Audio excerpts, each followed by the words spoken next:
Mashambulizi ya anga ya Israel yamesababisha uharibifu mkubwa katika vitongoji vya kusini mwa mji wa Beirut nchini Lebanoni pamoja na maeneo ya biashara kusini mwa nchi hiyo, licha ya kuwepo kwa makubaliano ya kusitisha mapigano kati ya pande hizo mbili. Katika eneo la Borouj karibu na Beirut, majengo kadhaa yamebomolewa huku baadhi ya nyumba za makazi zikiharibiwa vibaya baada ya mashambulizi hayo, huku wakazi wa eneo hilo walisema walilazimika kukimbia haraka mara baada ya kusikia tahadhari za mashambulizi. Mmoja wa wakazi, Hassan Mustafa, alisema waliondoka bila hata kuchukua mali zao na waliporudi walikuta uharibifu mkubwa. Na katika eneo la Al-Saksakieh kusini mwa Lebanoni, shambulizi jingine lilipiga kituo cha biashara ambapo kulikuwa na maduka na karakana, huku video kutoka eneo hilo zilionyesha magari yaliyoharibiwa, moto ukiendelea kuwaka na moshi mkubwa ukifuka kutoka kwenye vifusi.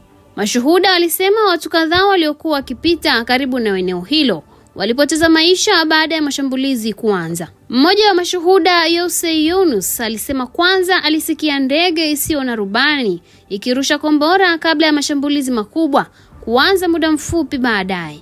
Alieleza kuwa eneo lililoshambuliwa halikuwa na silaha bali lilikuwa sehemu ya biashara ya kawaida za mwananchi.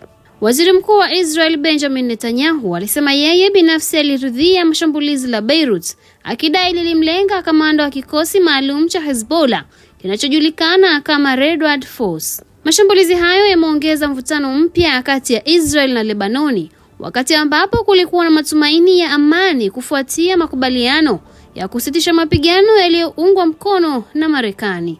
Hata hivyo, Israel imesema itaendelea kuchukua hatua za kijeshi dhidi ya Hezbollah kwa madai ya kujilinda.